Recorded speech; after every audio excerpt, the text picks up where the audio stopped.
Ce programme vous est présenté en partenariat avec la Mutuelle Saint-Martin, la santé partagée.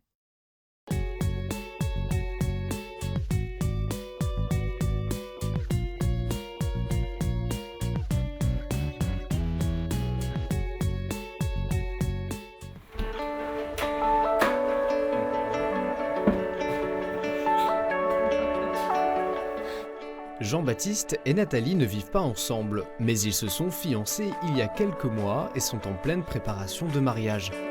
Le jeune couple vit des moments de joie depuis 2 ans maintenant, mais comme beaucoup d'autres, ils ne se comprennent pas toujours parfaitement, ce qui a pu les mener à de petites querelles. C'est le prêtre qui les prépare, qui les a aidés à mieux appréhender ces difficultés. Ce qui était intéressant, c'était que lui nous aide aussi à prendre du recul par rapport à ces difficultés à se comprendre qu'on pouvait avoir, en nous disant que ça ne relève pas forcément de la personnalité de l'un et de l'autre, mais que ça relève aussi des différences profondes qu'il y a entre l'homme et la femme, des différences de fonctionnement.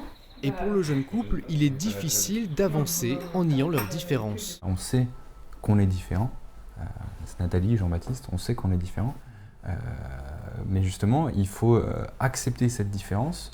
Après, pour moi, la seconde étape, comme je me laissais l'accepter, ensuite essayer de la comprendre et ensuite essayer de comment est-ce que ça enrichit notre couple. Fondamentalement, on a été créés différents, même s'il peut y avoir des ressemblances sur d'autres choses, mais que l'homme il apporte quelque chose au niveau de la sécurité, au niveau il représente quand même la force, et ça veut pas dire, moi je me considère pas en disant ça que je suis quelqu'un de faible. Un enrichissement qui rejoint la complémentarité des sexes telle qu'elle apparaît dans la Bible.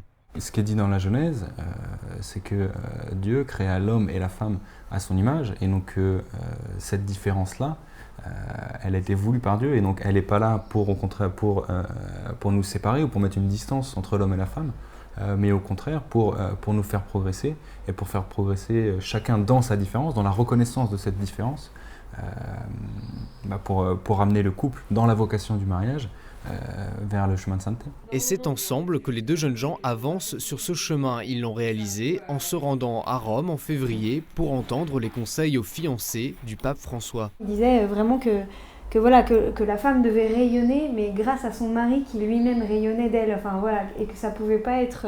Comme un jeu de miroir, en fait, qui reflète la lumière de l'autre. Ouais.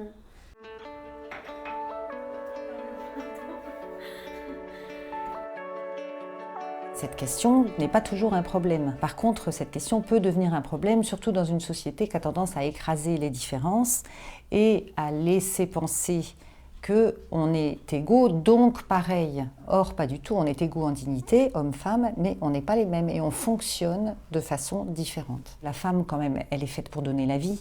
Et on rencontre beaucoup de célibataires autour de 30-35 ans qui sont en plein dans ce questionnement-là. Et aujourd'hui, avec le travail de la femme, avec la contraception et tout, cette notion-là, elle est très, très, très anesthésiée. Elle est un peu mise de côté. C'est une question que les jeunes aujourd'hui disent on traitera ça plus tard. Déjà, on vit notre relation, on profite de la vie, on bosse comme des malades pour gagner des sous.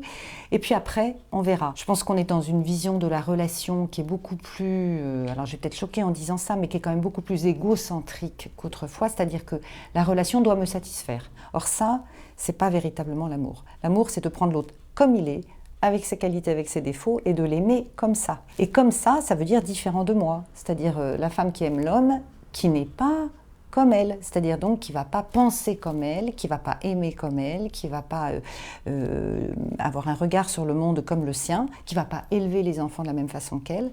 Et inversement, l'homme qui va avoir un regard sur le monde différent de la femme, une façon d'aimer différente, et donc se respecter dans ses différences, sans les juger.